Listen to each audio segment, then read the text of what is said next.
Hello, I'm Christian Russell, and on behalf of the Christadelphians, I'd like to welcome you to another edition of our program, This is Your Bible. There seems to be no end of bad news coming out of the Middle East. It's a very volatile region. More importantly, it's a region that the Bible talks an awful lot about. The question people have is, does the Bible contain answers for the events that we're seeing today? Joining me in the studio is Dave Jennings from Pomona, California. Dave, welcome. Thank you for being here. Thank you, Christian. Nice to be here. I know you've just finished teaching a seminar on understanding Bible prophecy, which is perfect for the subject that we're looking at. One of the things that strikes me about the Bible and people who want to learn to read it more effectively is they get very confused by some of the prophecies that are contained in, for example, Daniel and Revelation, and they're very popular destinations for people to look at. I know that we're going to talk about Daniel right now. Daniel, I understand, was written in Babylon, and Babylon is in Iraq, that we've been hearing so much about in recent news. Is that correct? That's correct. It goes back about probably 700 years prior to the time of Jesus's birth, and Israel had gone into captivity into the area we would now call Iraq. Babylon was an incredibly powerful kingdom. I don't know if we've had a kingdom that was quite as rich and opulent as they were. I mean, they had streets that were paved with gold. They had beautiful mosaics lining the streets as you went into major entryways like Ishtar Gate. It was just a very, very powerful nation led by a man with a very different kind of name. You don't hear it every day, even though we just heard it in the news when it was talking about one of the government guards that are in Iraq. The name is Nebuchadnezzar. There was a Nebuchadnezzar guard that was in fact in Iraq. But Nebuchadnezzar was the king of this very important power. They had gone in, they had crushed the Assyrians, and now he was really ruling over not only the area of Babylon, which would be Iraq, but over most of the area of the Middle East. So he had many nations included within here. Nebuchadnezzar had many nations that he was responsible for, included in his territory. That's correct. And Daniel was, well, how did Daniel get there? Well, Daniel was taken captive by Nebuchadnezzar and taken from Jerusalem and moved up, probably at a very early age, into the city of Babylon. And when he was there, he was brought in and kind of put in training to be somewhat of a magician or an astrologer, somebody who would be in the court of Nebuchadnezzar. Okay. And that's where he meets up with Nebuchadnezzar. And there is this dream that starts off in the prophecy, which is just an incredible dream that Nebuchadnezzar, of all people, has. So Nebuchadnezzar has a dream. This is the beginning of the prophecies which are in Daniel. That's correct. Which need to be explained and understood. Well, the dream that Nebuchadnezzar has, he has it in a night vision. He has it in this dream, but he doesn't tell the dream, and certainly not the interpretation, to anybody who was in his court. And he says, if you're not able to tell me what the dream was that I had and what the interpretation is, I'm going to kill all of you. And this would have included Daniel. A tricky question. Very tricky. So what happened is that Daniel, along with his friends, prays to God for the interpretation of the dream. Daniel comes back and he tells the king what the dream was, and then later on he tells him what the interpretation of the dream was. Really? So this wasn't necessarily a trick by Nebuchadnezzar, was it? It was, from what I understand from reading Daniel, he was a little afraid, and he wanted to find out what the answer was. He was very afraid with what it might have had in terms of implication. He just wanted to make sure that the person who was giving him the interpretation knew what he was talking about. Yes, that's right. You don't want to be tricked on this one. Well, what were some of the details then of this dream? Well, when we turn to Daniel, we turn to the book of Daniel, and we go to chapter 2. We read really the details of what happened with this dream. And it has to do with an image that is a metallic image that stands before Nebuchadnezzar. And it's a frightening image to Nebuchadnezzar. He's very afraid of it all. But it starts off in verse 31. It says, "Thou, O king, sawest, and behold, a great image.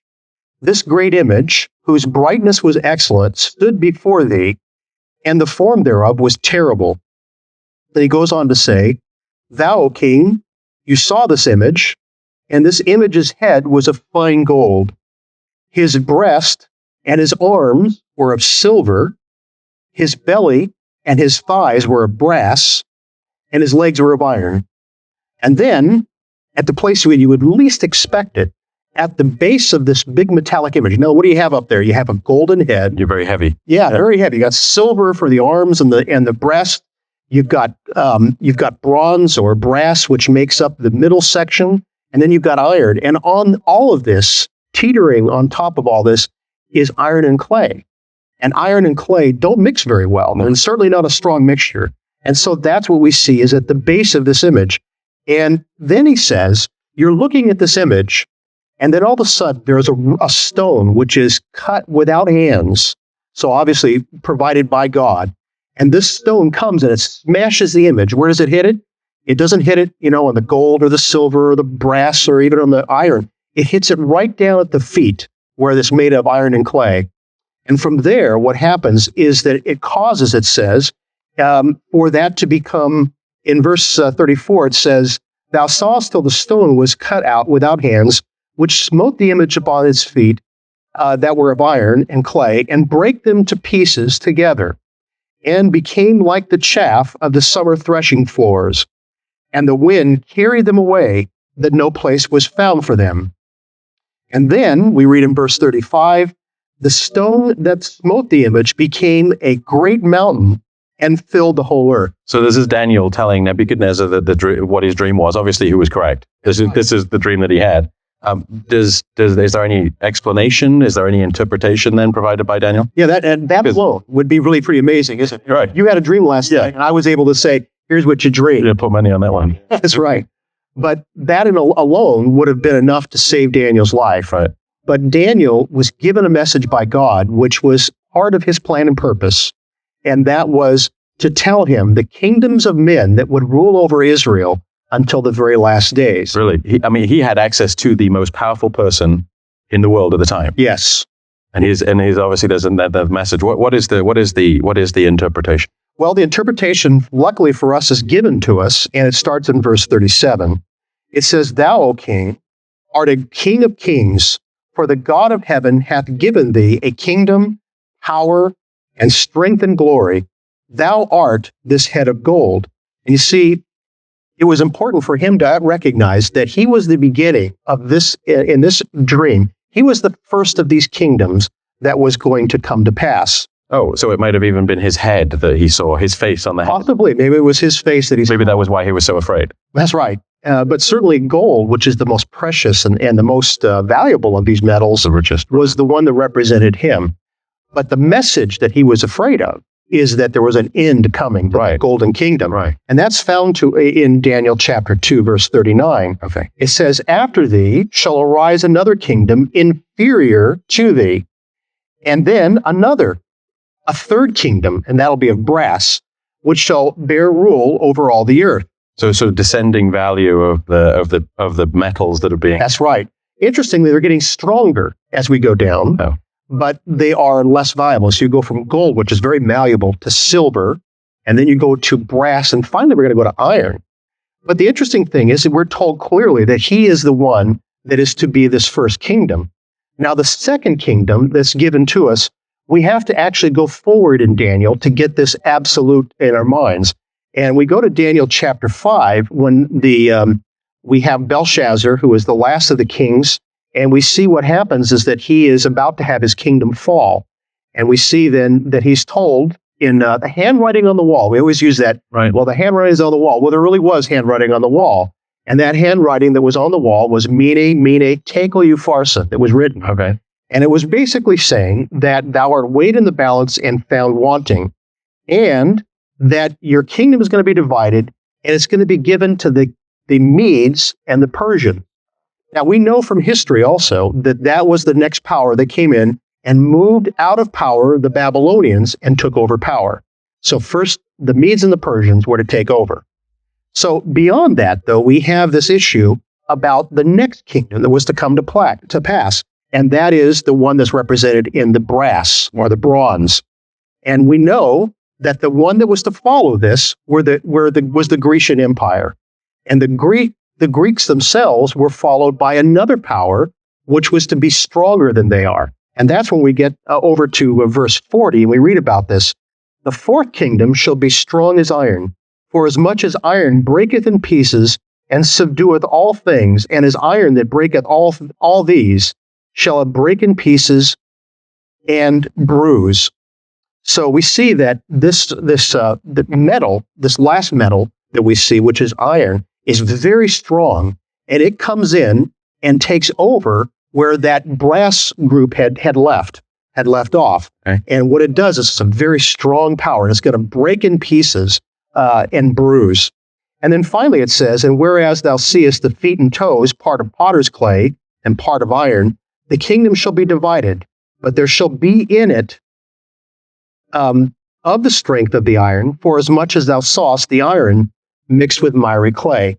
So you see, there's still going to be in these feet pieces of it that are strong like that iron. The Roman, we'll see later on, the vestiges of that. Exactly. But it'll be mixed with weakness, with the clay itself. Now, the Bible is very specific. I mean, I know as a Bible student who tries to do Bible study, I'm always struck by the varying levels of detail that there are. Yes. And here, is it relevant that it's a picture of a man and that he has 2 arms and he has 2 legs and he has 10 toes? Yes, it's very relevant. It's interesting. Even down to that detail. Yes.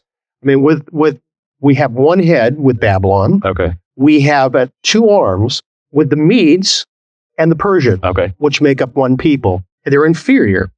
Then we find that we have the middle section, which is brass, and then this long section, which is to be the legs. And the legs are 2 parts. And we know that in the Roman Empire, there was a breakage between the Eastern and Western Roman Empire.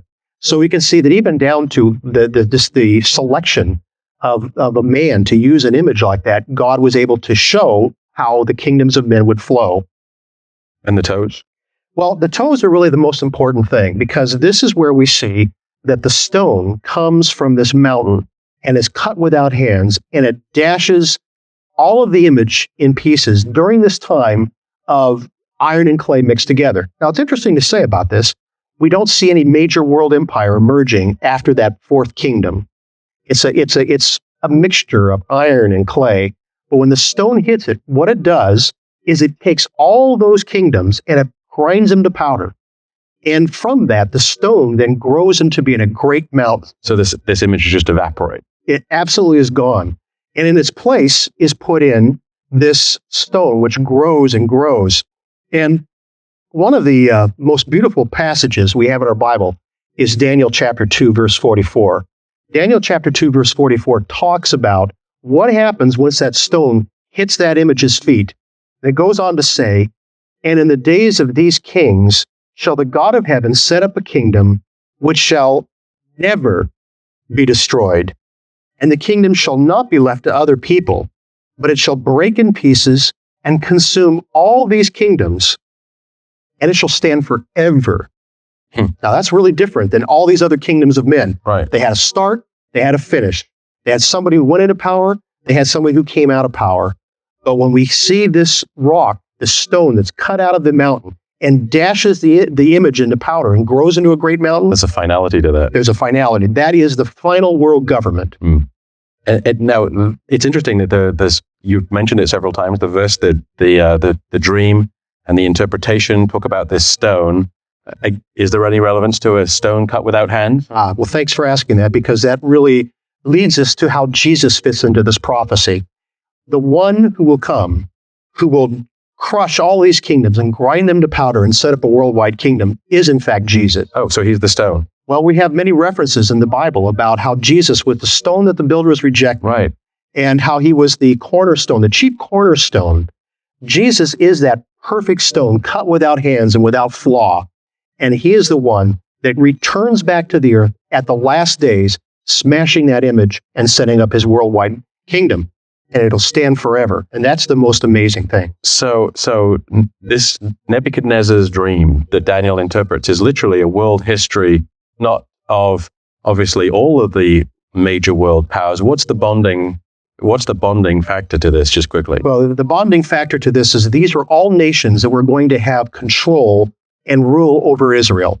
Okay, so the Middle East. Yes. First you have the Babylonians, then the Medes and the Persians, the Greeks, the Romans, and then finally we see in the last days the iron and clay mixed together. But these prophecies ultimately are about the prophecy of the return of Jesus. That seems to be the focal point of this. It's the stone seems to be the focal point, growing into the mountain, not necessarily the description of what the image is. But it's clear that this image then is a prophecy about the kingdoms of men through time. The final point is Jesus replaces that. But are there others? Are there similarities between between Daniel and other places in Scripture? Oh, many other places. In fact, we could go on into the book of Daniel, and we can see now, with this backdrop of the image, we're able to go and to look at the beasts that are now given to us in chapter 7 and chapter 8. And what those beasts do is they give us the same message, but they give us more detail. Okay, can we take a look at those? Sure, let's do that. Over to Daniel chapter 7. I think it's probably one of the most confusing. I think a lot of people find this probably the most confusing. That's right. One of the reasons is because these are some pretty strange beasts that are talked about. Right. Chapter 7, verse 2, Daniel spake and said, I saw in my vision, this is his vision, not Nebuchadnezzar. Okay, all right. By night, and behold, the four winds of the heavens strove upon the great sea. And four great beasts came up from the sea, diverse one from another. The first was like a lion, and had eagle's wings. I beheld till the wings were plucked, and it was lifted up from the earth, and made stand upon the feet as a man, and a man's heart was given to it.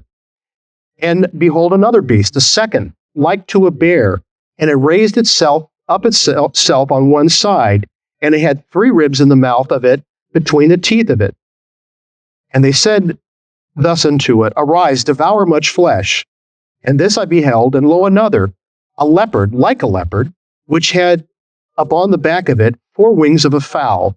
The beast had 4 heads, and dominion was given to it. So these are the first 3 beasts that he talks about. The first one, which we believe is representative of Babylon, it has to do with a lion with wings. Wings were always symbolic of the Assyrians that were conquered by Babylon. There's a picture of the one of the museums of the Ishtar Gate going into Babylon, and it was that same picture. Same picture. It's got the winged island, right? Lion. And so what we see is that it was a symbol of Babylon. So that was the first. Okay. The second one, of course, is this other bear that we see is raised up on one side, meaning it's more powerful on one side than it was on the other. And it has 3 ribs in its mouth. We're told later on that the reason it was up on one side is because one of the 2 powers was more important, was more powerful. Between the Medes and the Persians were far more powerful of the 2. The 3 ribs that were in his mouth were the 3 presidents. They're the ones that were given power by the king. We actually know that one of those was Daniel, that was given power like that. So that tells us more details about what was going to happen with the next group, Medes and the Persians. Now, the third one's quite interesting because it's a leopard with wings. Now, first of all, a leopard's pretty fast, but you put wings on a leopard. Yeah. Can you imagine? So what we're told about this one is that this particular one was going to have a great dominion being given to it, and it was going to be powerfully fast. And we know that this is the way that Alexander the Great was. He went through that whole area, taking complete control from the Medes and the Persians, moving from Greece and just rapidly moving through. Devouring everything with the 4 heads. Absolutely. So that by the age of 33, he lamented because there were no more kingdoms for him to conquer. 33. At 33. So that's what we hear about the third beast. Now, the fourth beast we get more information on, but I want you to note, we're not told details about what this one looks like, because nothing looks like this one. Okay. Verse 7 of Daniel chapter 7. And I saw in the night visions, and this I saw in the night visions, and behold, a 4th beast, dreadful and terrible, and strong exceedingly, and it had great iron teeth. Now that's important for us to note. Where we heard bit of an echo there. That's right, an echo that takes us back to the image. And it devoured and brake in pieces and stamped the residue of the feet of it. And it was diverse or different from all the other beasts that were before it, and it had 10 horns. Now, that's important for us. And finally, in verse 8, it says, And I considered the horns, and behold, there came up among them another little horn, before whom there were 3 of the first plucked up by the roots. And behold, in this horn were the eyes like the eyes of a man, and a mouth speaking great things. So you see, this vision in chapter 7 is pretty scary, but it gives us more details. Now we know more about the iron section, that it's a beast that's exceedingly fierce. And furthermore, we know that it's one that is going to have great power. It's going to have iron claws, and it's going to consume all other nations. It's going to be different than other nations before. Now, if you continue with this into Daniel chapter 8, and obviously we're skipping over a lot of great detail here. Right. We enter into Daniel chapter 8, and what we see in Daniel chapter 8 are that we're told that there is, first of all, the first one that's given to us is a ram, and it has two horns, one which was higher than the other. Now, he doesn't start off talking about Babylon because Nebuchadnezzar is already out of the way. This is now at the time of the Medes and the Persians. Okay. It's later in his life. And he starts off by talking about the ram, one horn higher than the other. We've seen that before, haven't we, with the Medes and the Persians. And we're told specifically in Daniel chapter 8, verse 20, that this is the kings of the Medes and Persians. Then we go on to the next one, which is a he-goat, which has this conspicuous horn that comes up out of it. And it says, this is the king of Greece. So now he gives us even more information. Right. Tells us who that third kingdom is going to be. And it says, when it's broken, that four horns come up in its place. Now, we know by history, the king that was the king of Greece was, in fact, Alexander the Great, wasn't it? Yeah. And at a very early age 33, he's cut off, not having an heir. And what was given for him to rule were four generals that were taken and were put in his place to rule. And it makes a great fit here. This is done way before Alexander the Great was ever coming into power, and it's talking about that. And then we find that the last one, which is, we see then that the horns grew exceedingly and trampled down the sanctuary and destroyed God's people. And we see that this occurs at the appointed time of the end. And we see that this horn is broken by no human hand. And of course, this deals with the Roman Empire, where we know that the Roman Empire wasn't conquered. What ended up happening is they basically fell apart from within. So these beasts that are described here, I was going to ask a question, but you've already answered it. There seems to be so many echoes that connect them that they're not separate from the other beasts that are mentioned and the other descriptions, but they're connected, it seems to be, in Nebuchadnezzar's image. You have a sort of quick summary that shows that. I think the important thing about that is that we know that this is all one vision. It's levels of interpretation that are being given to us. We can see how Daniel lines up Daniel chapter 2, Daniel chapter 7, Daniel chapter 8, with distinct powers and kingdoms of men that come and go and finally are conquered. So we have Christ. We have Babylon, Medo-Persia, we have Greece, we have Rome, and then we have this period at the end, just before Jesus' return. Are there any beasts mentioned elsewhere in the Bible that are important for us to tie in with this? Well, of course, if we had more time, we could talk about the beast in Revelation, which is the same beast that we hear about. It's the same kind of details, except we're given more details again about what that beast will do. In fact, there are a number of phases of this fourth beast. By the time we get to the Revelation, Grecian Empire is gone. The only empire that's left is the Roman Empire. Right. And we know that there is a dragon that's introduced to us in the book of Revelation, and that really represents pagan Rome until about 313 AD. Then there is the beast of the sea, and the beast of the sea, we believe, is Christian Rome until about 800 AD. And then there is the beast of the earth, and the image of the beast. And finally, the last image we have is a harlot that is sitting on the beast.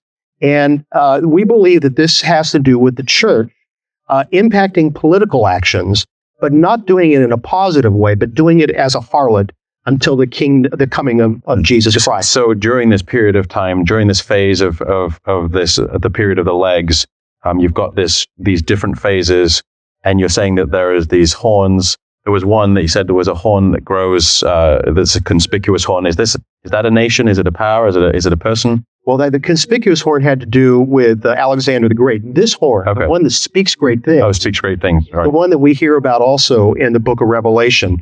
And we hear that it not only speaks great things, but it is opposed to Christ and his disciples. Okay.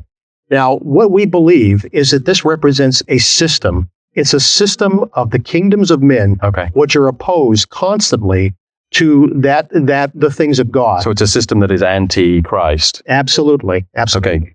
And it represents to all of us who would read, it represents to us a system that is representative of the beast of men. That's what man is like. It's like the beast of perish.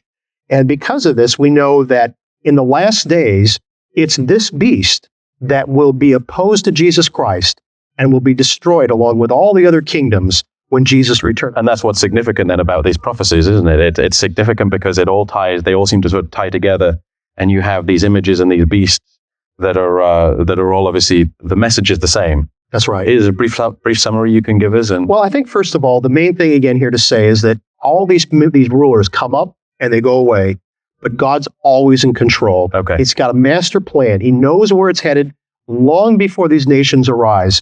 And further, what they do is they provide us with a warning about the last days. There is a time coming when all the continuance of the nation of man is going to come to an end.